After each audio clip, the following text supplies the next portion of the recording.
Good morning everyone, welcome in my YouTube channel. दोस्तों, आज हम स्टार्ट करते हैं रिन्यूएबल एनर्जी रिसोर्सेज का पार्ट 2। फर्स्ट पार्ट हम बता चुके हैं, सेकंड पार्ट है। देखते हैं आज नॉन रिन्यूएबल, जिसको हम कन्वेंशनल एनर्जी रिसोर्स के नाम से भी जानते हैं। नॉन रिन्यूएबल एनर्जी रिसोर्सेज जो होता है, ये हमारे नेचर में लिमिटेड क्वांटिटी में प्रेजेंट है। जैसे कोल हो गया, नेचुरल गैस हो गया, ऑयल हो गया, नॉन रिन्यूएबल एनर्जी रिसोर्सेज है। मतलब इसको हम कहते हैं कन्वेंशनल एनर्जी रिसोर्स के नाम से भी जानते हैं। ये हमारे नेचर में अवेलेबल है, लेकिन लिमिटेड क्वांटिटी में अवेलेबल है, जिसका मतलब ख़त्म होने का चांस आने वाले कुछ सालों में ख़त्म हो जाएगा। तो आने वाले फ्यूचर के लिए दिक्कत होगा कि एनर्जी कैसे प्रोड्यूस किया जाए। तो इसी को ध्यान में रखते हुए इस समय रिन्यूएबल एनर्जी रिसोर्सेज पे ज़्यादा फोकस होना ज़रूरी है, जिसको नॉन कन्वेंशनल एनर्जी रिसोर्स के नाम से भी जानते हैं। नॉन रिन्यूएबल एनर्जी रिसोर्स का कौन कौन से स्रोत है, जैसे कि देखिए कोल है, यहाँ पे कोल आपको शो कर रहा है फिगर में। ये कोल हो गया, ये हो गया क्रूड ऑयल है, कच्चा तेल है, जिसको प्यूरिफाई कर कर उसके बाद से है यूज में लाया जाता है। उसको क्लियर ये समझ में आ गया होगा कि रिन्यूएबल और नॉन रिन्यूएबल एनर्जी रिसोर्सेज क्या है, जिसको हम रिन्यूएबल को नॉन कन्वेंशनल के नाम से भी जानते हैं और नॉन रिन्यूएबल को कन्वेंशनल के नाम से भी जानते हैं। रिन्यूएबल, जिसका अगेन दोबारा बार बार यूज कर सकते हैं, बार बार यूज करने के बाद से भी उसमें कमी नहीं आ रही है, वो रिन्यूएबल हो गया। तो ऐसी एनर्जी रिसोर्स है जिसको बार बार यूज करने के बाद से भी उसमें कोई कमी नहीं आ रही है। जैसे सनलाइट फ्री का है, विंड है फ्री का है। हाँ, क्या हम यूज कर रहे हैं डे बाय डे, हमेशा यूज कर रहे हैं, तो क्या विंड में सनलाइट में कमी आ रही है? नहीं। तो इस तरह से रिन्यूएबल एनर्जी रिसोर्सेज पे इसलिए ज़्यादा फोकस हुआ जा रहा है कि इसकी हमारे नेचर में प्रचुरता है, कमी भी नहीं है। इसको ज़्यादा से ज़्यादा फोकस किया जाए, इसको इंस्टॉल किया जाए, इससे एनर्जी प्रोड्यूस किया जाए, जिससे नॉन रिन्यूएबल एनर्जी रिसोर्सेज हैं, जिसको कन्वेंशनल एनर्जी रिसोर्स के नाम से जानते हैं, उस पर होने वाले खतरे को और उस पर आने वाले फ्यूचर में उसकी कमी को उससे बचा जा सके। Classification of non conventional energy resource की बात करते हैं।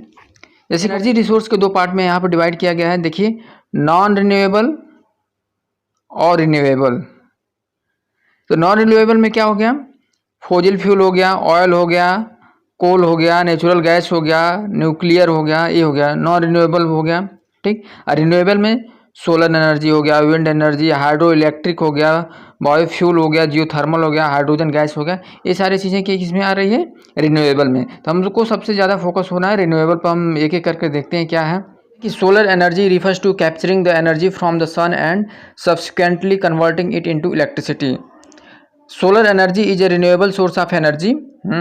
सोलर पैनल क्या करता है? जो सन का लाइट पड़ता है वो एब्जर्व करता है, उसको इलेक्ट्रिसिटी में कन्वर्ट करता है। It is free and does not damage the environment. ये फ्री में मिलता है, डैमेज नहीं करेगा इन्वायरमेंट को।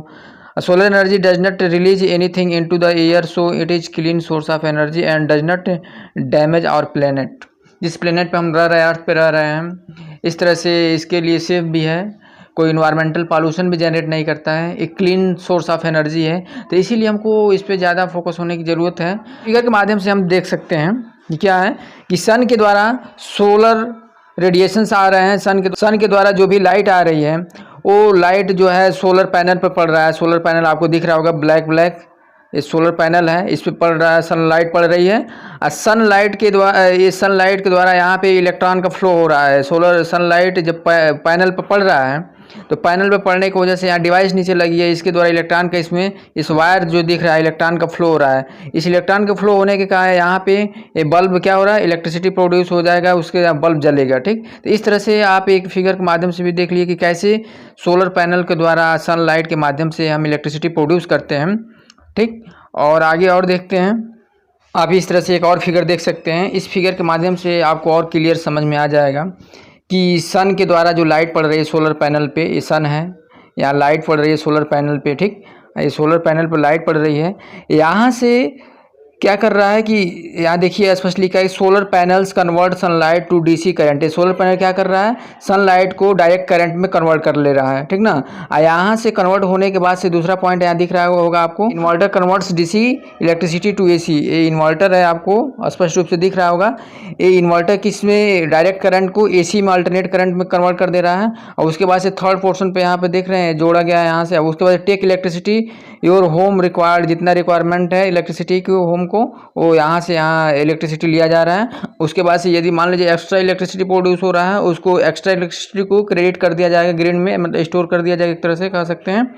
और इस तरह से आप फिगर के माध्यम से समझ गए होंगे। फिर एनर्जी, विंड एनर्जी क्या है देख लीजिए। Wind energy is the most mature and developed renewable energy. It generates electricity through wind by using the kinetic energy produced by the effect of air currents.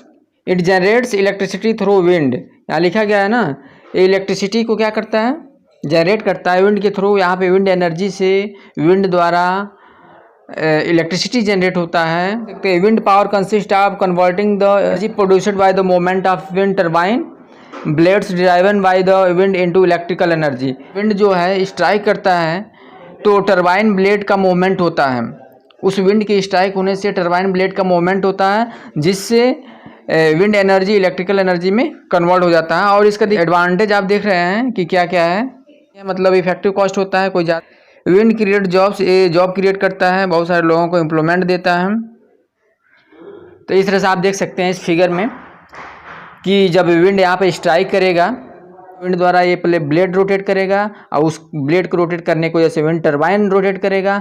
और विंड टरबाइन जब rotate करेगा तो यहाँ पे उसके बाद ये जनरेटर क्या करेगा, एक यहाँ पे मैकेनिकल एनर्जी प्रोड्यूस हो गया, मैकेनिकल एनर्जी को क्या करेगा, इलेक्ट्रिकल में कन्वर्ट करके ट्रांसफार्मर में भेजेगा। ट्रांसफार्मर उसके बाद से क्या करेगा, नेशनल ग्रिड में भेजेगा, जो ग्रिड लगे होते हैं आप देखे होंगे। उसके बाद से डिस्ट्रीब्यूशन में जहाँ जहाँ डिस्ट्रीब्यूट करेगा वो डिस्ट्रीब्यूशन में भेजेगा। डिस्ट्रीब्यूशन के बाद से इलेक्ट्रिसिटी होम में जाएगा, घरों में। तो इस तरह अब देखिए इसका फ्लो डायग्राम देख लीजिए।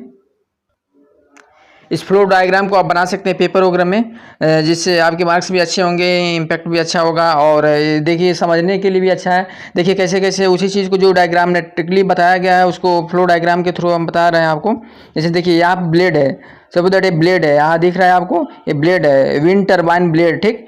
अब विंड टरबाइन ब्लेड, जब विंड यहाँ पे स्ट्राइक होगा तो ये ब्लेड क्या रोटेट करेगा, रोटेट करेगा तो जनरेटर है, जनरेटर क्या करेगा, ये मैकेनिकल एनर्जी को इलेक्ट्रिकल एनर्जी में कन्वर्ट करेगा। उसके बाद से यहाँ रेक्टिफायर में जाएगा, रेक्टिफायर क्या करेगा, एसी को डीसी में कन्वर्ट करेगा, अल्टरनेट करंट को डीसी में। उसके बाद से यहाँ से डीसी करंट जाएगा, डीसी लिंक जो दिख रहा है, अब डीसी करंट डायरेक्ट करंट जाएगा। उसके बाद से इन्वर्टर रहेगा, इन्वर्टर क्या क्या क्या करेगा, डीसी को एसी में कन्वर्ट करेगा। इन्वर्टर केवल डायरेक्ट करंट को एसी करंट में कन्वर्ट कर देता है, ठीक ना। यहाँ पे कंट्रोल यूनिट लगे हैं, कंट्रोल बोर्ड एंड कम्युनिकेशन लगा है। यदि यहाँ ज़्यादा फ्लक्चुएशन हो रहा है, ज़्यादा पावर उधर से जनरेट हो रहा है, तो उसको कंट्रोल करने के लिए यहाँ भी कंट्रोल टरबाइन कंट्रोल यूनिट है।